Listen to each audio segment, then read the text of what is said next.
Oke, baik Pak, sebelumnya perkenalkan saya Aurena Palina dengan NIM PO 71 2012 dari tingkat 2A. Jadi di sini saya izin untuk menjawab pertanyaan-pertanyaan yang telah Bapak berikan kepada saya. Dari pertanyaan pertama itu, kalau menurut saya jadi penyebab utama dari kecemasan atau stres yang sedang saya alami saat ini itu tidak terlalu berat Pak, tapi ada penyebab utamanya itu karena tuntunan akademik mungkin yang cukup berat dan tugas sering menumpuk, deadline yang mepet, dan kadang juga ekspektasi yang terhadap diri sendiri itu juga terlalu tinggi. Sama seperti hal kemarin kan dibepetkan pada waktu dinas dan itu kebentrok sama adanya responsi dan juga waktu dinas. Nah, itu kemungkinan bisa meningkatkan kecemasan saya pada saat waktu dinas kemarin. Nah, kalau bagi saya, bagaimana sih kecemasan dan tekanan dalam akademik itu bisa mempengaruhi kinerja di kelas atau dalam menyelesaikan tugas-tugas akademik saya itu lumayan terasa. Kadang jadi susah fokus di kelas, ngerjain tugas juga jadi kelelahan duluan, dan juga sering overthinking, takutnya itu hasilnya itu nggak sesuai dengan harapan yang kita inginkan. Dan itu juga mungkin sering mengganggu kinerja kefokusan di dalam kelas Pak. Kalau dari perubahan dalam pola tidur, aktivitas sehari-hari mungkin ada, terutama pada pola tidur. Jadi kurang teratur karena kan yang namanya mahasiswa mungkin akan selalu dilibatkan dalam tugas dan juga aktivitas di lingkungan kampus. Jadi pastinya pola tidur itu juga kurang teratur, sering juga begadang karena adanya tugas dan kepikiran kuliah. Makan juga kadang telat atau juga kurang teratur karena kan kita melihat kondisi waktu yang sudah menyesuaikan. Apabila itu sedang sibuk-sibuknya mungkin makan itu kalaupun seingatnya. Jadi kalau misalkan ada waktu luang bisa kita luapkan dengan isi amunisi dengan makanan tersebut. Memiliki dukungan baik dari teman, keluarga, ataupun fakultas untuk menghadapi masalah ini. Menurut saya ini dukungan dari teman dan keluarga sebenarnya ada, namun walaupun kadang saya masih sungkan untuk bercerita terlalu detail. Kalau dari kuliahnya ini saya tahu ada fasilitas tapi belum maksimal saya manfaatkan. Contohnya itu seperti kalau misalkan lagi di lab ada kesempatan untuk mencoba alat-alat ataupun mencoba untuk maju, menawarkan diri sendiri untuk melakukan praktek itu, mungkin saya sedikit malu untuk menampilkan diri saya. Terus itu juga dukungan itu sebenarnya ada pasti dari teman dan juga keluarga, tapi saya tuh tipikal yang tidak suka terlalu bercerita kepada orang lain. Jadi dukungan itu tuh masih ada terasa dalam teman-teman di kampus. Kadang juga nggak selalu dari teman sekelas, mungkin dari organisasi yang kita pilih itu kan bisa kumpul dengan teman-teman. Jadi kita bisa bercerita sama mereka, ataupun juga kan saya juga dekat sama adik-adik tingkat, jadi bisa bercerita bagaimana sih tugas-tugas dari kakak kelas dan juga di kelas itu saling tukar cerita. Nah, itu bisa meningkatkan, menghilangkan sedikit lah untuk menghadapi masalah-masalah yang ada pada saat kuliah. Yang saya rasakan ketika menghadapi tugas atau ujian yang datang dengan tenggat waktu yang ketat ataupun berdempetan, biasanya langsung merasa cemas ataupun khawatir bagaimana sih saya bisa mengatur waktu itu tersebut dengan benar, dan juga agar nilai ujian itu dan tugas itu sama-sama bisa dikerjakan dan sama-sama tidak mengganggu nilai. Nah, kadang jadi merasa deg-degan, takut tidak sesuai dengan selesai tepat waktu, dan juga kadang jadi panik duluan sebelum mengerjainya.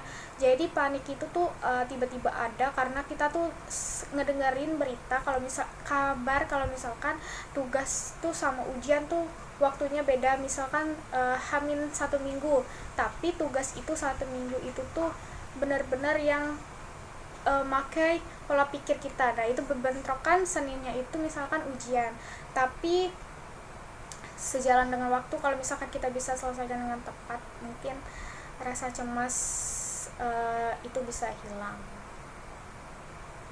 Ya, mungkin dari yang saya rasakan itu pasti ada rasa deg-degan, takut, dan juga takut tidak sesuai dan juga takut tidak selesai dengan tepat waktu.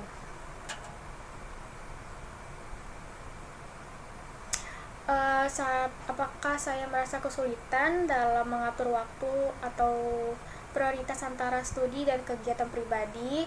Jawabannya itu mungkin iya Pak, cukup kesulitan. Kadang fokus ke tugas sampai lupa istirahat, atau sebaliknya malah menunda tugas karena capek mental. Nah, kadangan kita itu menjadikan itu bisa juga bikin kita bingung mau pilih antara prioritas tugas ataupun kegiatan pribadi yang sama pentingnya dan nggak kalah penting. Jadi itu sangat bikin kesulitan dan juga kadang bentrok waktu istirahat. Contohnya misalkan di hari weekend untuk kita liburan, nah di situ kan harusnya ada kegiatan yang harus kita kerjakan, mungkin opsional untuk pribadi Pak, tapi di situ juga ada tugas yang kita harus kerjain, mungkin memakan waktu seharian full. Nah mungkin di situ yang bisa bikin kita tuh jadi lupa istirahat, lupa kumpul, ataupun mental kita tuh capek sebelum kita menghadapi hari berikutnya. Untuk mengatur prioritas studi dan juga kegiatan pribadi, kemungkinan bagi saya itu kalau misalkan masih ada waktu, kegiatan pribadi itu yang bisa kita kerjain, pokoknya sebisa mungkin kita untuk mengatur waktu itu.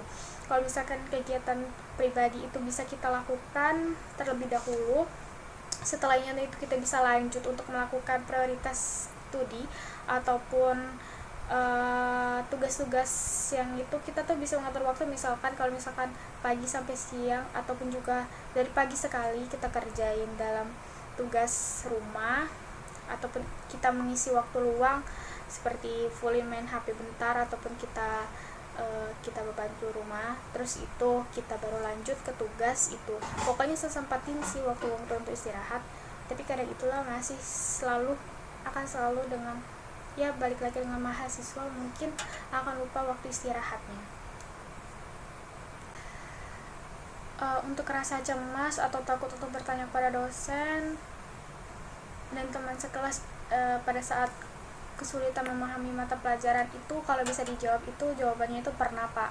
Kadang juga takut dianggap kurang paham atau malu kalau pertanyaannya itu terdengar sepele, jadi lebih sering untuk mencoba memahami terlebih dahulu. Jikalau ada pertanyaan yang saya sulit pahami, saya coba cerna lagi. Kalau misalkan itu masih kurang paham bagi saya bisa tanyakan teman sebelah.